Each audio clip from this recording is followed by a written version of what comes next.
Hello everyone, welcome to our channel. This is Srishti Agrawal.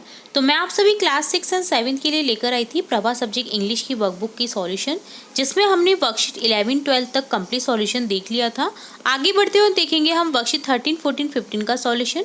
तो चलिए start करते हैं। तो यहाँ पर फर्स्ट क्वेश्चन है वर्कशीट 13 का, locate the given picture and name as many things object of people as possible.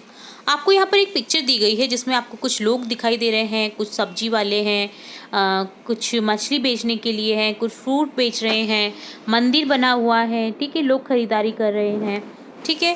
तो यहाँ पर आपको क्या क्या दिख रहा है वो आपको देखना है। जैसे कैट दिख रही है, रैट दिख रहा है, ठीक है, डॉग है, किड्स हैं, तो ये आपको लिखना है। जैसे man, boy, mother, children, girl, bag, cat, fish, crow, father, tomato, grandmother, cow, fruits, vegetable, rat, thief, flower, ice cream, slipper and we. ठीक है, ये सब हमें दिख रहे हैं, ठीक है। तो ये डन होता है वर्कशीट 13। अब देखेंगे वर्कशीट 14। फर्स्ट क्वेश्चन है यहाँ पर, recite the given rhyme with actions with and label the given picture. यहाँ पर आपको राइम दे रखी है, रिसाइट करना है, आपको क्लियरली बोलना है इस राइम को, और जो क्वेश्चन पूछे जाएंगे उसके आंसर करने हैं। Beds of paper, beds of paper, lying on the floor, lying on the floor, make the room untidy, make the room untidy, pick them up, pick them up, throw them in the dustbin। ठीक है, तो देखिए bits of paper यानी paper के जो टुकड़े होते हैं ना, आपने अगर ज़मीन पर पटक दिए हैं, फेंक दिए हैं, तो यहाँ पर रूम कैसा हो जाता है, मैशी हो जाता है। तो आप उन्हें पिक करें और उन्हें डस्टबिन में डालें ताकि रूम क्लीन रहे। तो यहाँ पर देखिए कुछ थिंग्स दे रखी हैं, देखिए जैसे अलमीरा है, टेलीविज़न है, डोर है, डस्टबिन है, पिलो है, ब्लैंकेट है, टी शर्ट है। तो यहाँ पर देखिए काफ़ी सारी चीज़ें ज़मीन पर भी पड़ी हुई हैं। तो अगर इन्हें आप जमा करके रखेंगे अलमीरा में तो ये क्लियर रूम दिखेगा, नहीं तो मैशी रूम दिखेगा, ठीक है, अनटिडी दिखेगा। तो यहाँ पर इस तरह से आपको इनको लेबल करना था। जैसे ये डस्टबिन है, टेलीविज़न है, डोर है, ठीक है, तो इसे इस तरह से कम्प्लीटली लेबल करना है। तो ये डन होता है वर्कशीट 14। अब देखेंगे वर्कशीट 15। फर्स्ट क्वेश्चन है यहाँ पर, rearrange the given words to make meaningful sentence and punctuate them using appropriate capital letter, commas and full stop.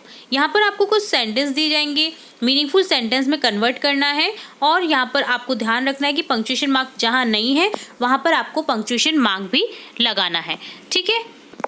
तो जहाँ कैपिटल लेटर नहीं है वहाँ पर आपको कैपिटल लेटर लिखना है। जैसे नेम के आगे कैपिटल लेटर होता है, स्टार्टिंग जब हम करते हैं सेंटेंस की तो फर्स्ट जो लेटर होता है वो कैपिटल में लिखा जाता है।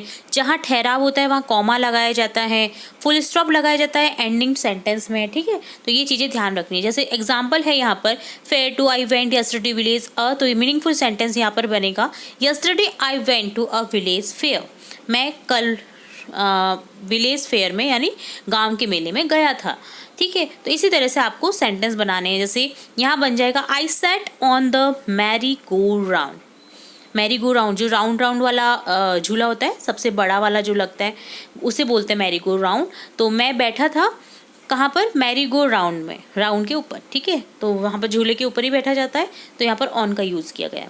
इसी तरह से नेक्स्ट देखिए, children were happily running around, children जो है वो दौड़ रहे थे आसपास, ठीक है। Went mother with and father I way, तो यहाँ हो जाएगा I went with my mother and father, मैं गया था या गई थी मेरी मम्मी और पापा के साथ, ठीक है। इसी तरह से नेक्स्ट सेंटेंस बनेगा, we saw lots of camels, goats, toys, तो हमने देखा खूब सारी ऊँट, बकरियाँ और खिलौने। I ate lots of jalebi in that fair, मैंने बहुत सारी जलेबी खाई उस मेले में। तो ठीक है, इस तरह से सेंटेंस बन गए हैं मीनिंगफुल। फुल स्टॉप लगा दिया है, जहाँ हमें कैपिटल लिखना था वहाँ हमने कैपिटल भी लगा दिया है, ठीक है। तो इस तरह से ये डन होता है वर्कशीट 15। तो यहाँ हमने देखा वर्कशीट 15, 14 एंड 13 का सॉल्यूशन। नेक्स्ट सॉल्यूशन भी हम जल्दी लेकर आ रहे हैं, तो जुड़े रहिए आपके अपने चैनल के साथ। वीडियो को पूरा देखने के लिए धन्यवाद।